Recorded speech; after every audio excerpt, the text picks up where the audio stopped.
Bakit nga ba ang ilang individual, ilang grupo inis na inis dito kay First Lady Liza Marcos, no, kay Attorney Liza Marcos, kay Professor Liza Marcos? Bakit inis na inis kayo, no? Ano ba ang ginawa sa inyo ni First Lady at ganoon na lang po yung inyong galit? Ano ba yung papel ni First Lady diyan po sa Malacanang? Nakatutuwa itong article na ito, ka-coffee. Merong ginawa ang Manila Bulletin, no? Ito para sa mga naiinis kay First Lady. Ano ba yung ginagawa niya sa Malacanang? Ito pong article na ito ng Manila Bulletin, sinulat ito ni Jane King Sucheng. No? August 21 lamang po yan. First Lady Liza Marcos, a mother's touch in Malacanang. So sa unang pagbasa mo pa lang dito, ka-coffee, ang tumatayong nanay sa Malacanang ay si First Lady Liza Marcos. Ano ba yung ginagawa ng isang nanay tulad sa isang tahanan, no? Yung mga nag-aayos, mga nanay duties, ka-coffee, no? So yan yung pinangungunahan dito ni First Lady Liza Marcos. Sa mga naiinis, basahin natin sa perspective nitong journalist na ito, sa perspective nitong manunulat ng Manila Bulletin, kung paano niya tinitingnan ang function ni First Lady Liza Marcos dito sa Malacanang. Sana ay magbago ang inyong pananaw or kahit papaano mas maintindihan niyo siya. It's been years and few presidential terms when the Philippines had a First Lady. Kasi, di ba, during the term of Duterte, may common law wife. During the term of Pinoy, wala siyang asawa, no? So ngayon po, bumabalik at meron ulit tayong First Lady. Working hand in hand with the President in nation building. Maganda itong first slide na ito, ka-coffee, no? Hindi naman kasi pwedeng manahimik lang si First Lady na may mga taong gustong pabagsakin ang administrasyon ni PBBM. Asawa niya yan eh. Parang, halimbawa, ikaw, ka-coffee, kung yung asawa mo, nakikita mo na ang intention pabagsakin siya, hahayaan mo bang bumagsak siya? Definitely, hindi. Ganoon din po yung pinakaginagawa dito ni First Lady. Pinoprotektahan niya yung kanyang asawa with the intention to build the nation. No, patakbuhin ng maayos ang bansa. Within a few months of President Ferdinand Bongbong Marcos' term, First Lady Liza Marcos' feminine touch can be felt around the Malacanang complex. Ito, yung pagiging nanay, yung pagiging motherly, no, ni First Lady, mararamdaman na po yan sa Malacanang complex. Sino makapagsasabi na nararamdaman na yan? Yung nasa Amerika ba? Yung mga vlogger sa Amerika? Yung nasa labas ng Malacanang ba ang magsasabi na nararamdaman na itong mga motherly touch ni First Lady Liza Marcos sa loob po ng Malacanang? Definitely hindi. Kung wala naman kayong experience o kung wala naman kayong alam o hindi nyo naman nakasama yan, definitely hindi mo masasabi na nagiging effective siya sa kanyang ginagawa. At paano natin malalaman? Through interviews, halimbawa ito, sa interview na ito ng mamamahayag sa ilang mga opisyales or sa ilang mga staff ng Malacanang na magpapatunay na naramdaman na namin itong ginawa ng First Lady. Sige, basahin natin ito. One of the first things the first couple did was taking the time to get to know the people running the Malacanang complex. Exactly. Nandiyan kayo sa loob ng 6 na taon at dapat kilalanin mo kung sino yung mga taong nandiyan sa Malacanang. Kaya kung yung mapapansin, matagal na ito, ka-coffee, parang first 3 months nila, nag-ikot ito sa Malacanang para isa-isahin, hindi man po individually makikilalang bawat staff, pero kahit papaano per offices, inikot, no? Ano yung meron dyan sa Malacanang? Ano yung lagay ng mga empleyado? Ano yung mga ginagawa ng mga empleyado? Baka may kailangan i-address, baka may mga kailangan ipagawa na sira at hindi maganda yung bahagi ng palasyo at dapat itong itama. Yan yung isa sa purpose kung bakit inaalam itong mag-asawa, particular po ni First Lady, yung mga problema dyan sa Malacanang. They went around, the First Lady Liza Araneta Marcos, asking everybody how they can help make their lives better while working inside Malacanang.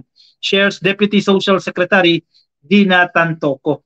Inaalam po ng ating First Lady sa Tagalog kung paano makatutulong ang kanilang leadership para mapabuti po yung working condition o yung environment, working environment ng mga manggagawa dyan sa Malacanang. Dahil napakarami pong empleyado dyan sa Malacanang, ka-coffee, no? Hindi, kasi pag sinabi natin Malacanang, first family lang, naku, napakarami pa pong mga empleyado na nandiyan dyan nag-oopisina sa Malacanang.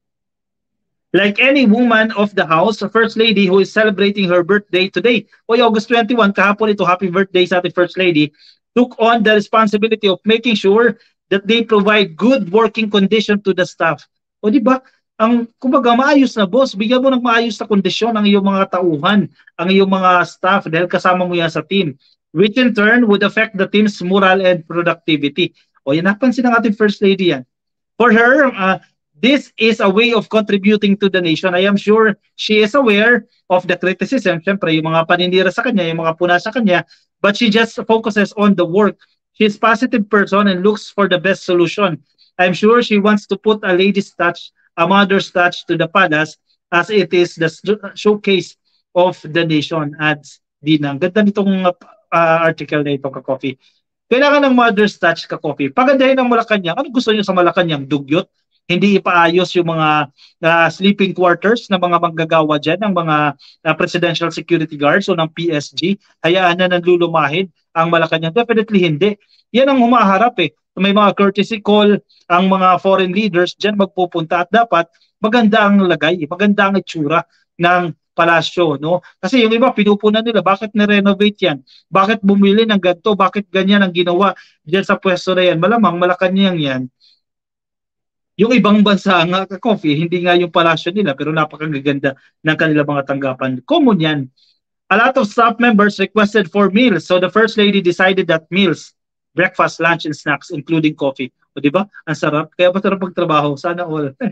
Should be provided for free for all employees at the palace. For those who will work overtime, they can even request dinner. Diba? Ang sarap. From a small corner where the staff used to have their meals, they had the venue renovated and expanded where they can enjoy their lunch breaks.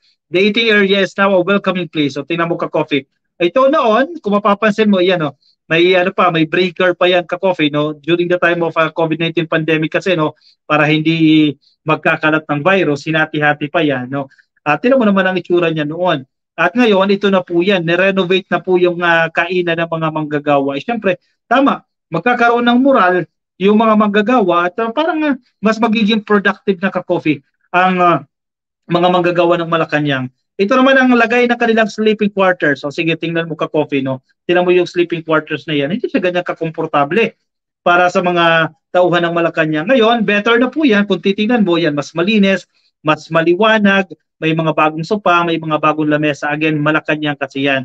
And hindi pwedeng dugyot ang Malacanang dahil diyan nagpupunta yung mga world leaders, yung kanilang mga matataas na opisyal para mag-courtesy call sa ating presidente at ilan pa pong important events diyan po nagaganap sa Malacanang at understandable itong mga renovation na ginagawa at sinasagawa diyan sa Malacanang at sa pangunguna nga po ni First Lady Liza Marcos. Kaya huwag kayo masyadong inis na inis Gina G kayo kay First Lady. Ginagawa niya lang din ang kanyang function. O yan, sa tingin ninyo, Ka-Coffee, comment your opinion, your reaction dyan sa ating comment section para mabasa rin ng iba nating mga Ka-Coffee.